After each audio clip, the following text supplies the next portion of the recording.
Peggy 18.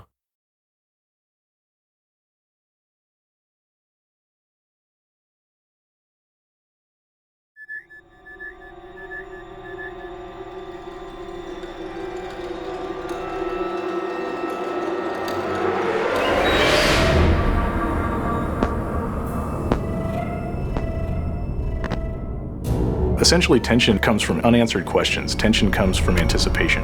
When you're kind of dealing with suspense and horror, you really have to get to know characters and really have time with them to really understand and feel the loss of when they are taken by the aliens. And that really lets us have a lot of different experiences and understanding of how scary these aliens are. And so this gives us a chance to really kind of get you involved and also be able to kind of pull the rug out from under you whenever there's a loss of a particular character or whatever it is.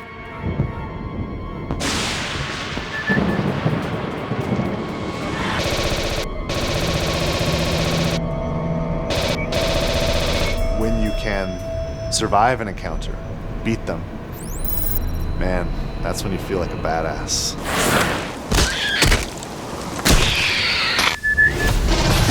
We're going to have a lot of different places than you've seen maybe in the movies.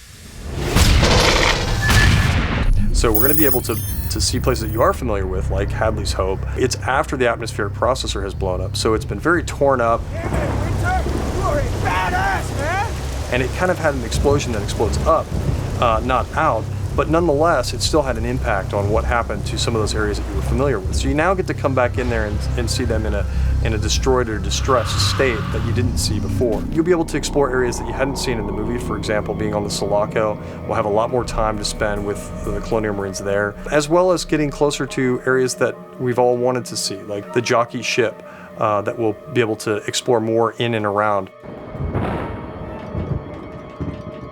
You want to have the lighting, the feel, the surfaces, the characters, the equipment, just everything that you would have seen in the movie. You want to have that be as accurate as possible. You know, Sid Mead did the original designs for the Sulaco, and he's helped us realize how the rest of that ship looks.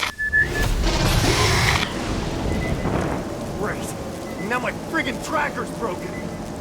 Just watch for red dots. That's what I'm telling you. Motion tracking, you know, that ping, and then when you hear the blip, when the aliens are actually in the vicinity. It's such an iconic sound, and when we got the source material for 20th Century Fox, the actual audio that was recorded and Foleyed and some of the other stuff that was digitally produced, man, it's so exciting to be able to play with that content and then work that content into the game.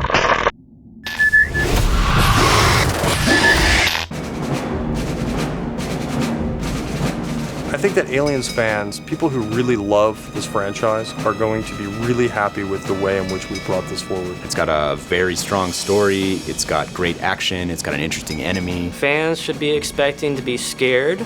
They should be expecting to be excited.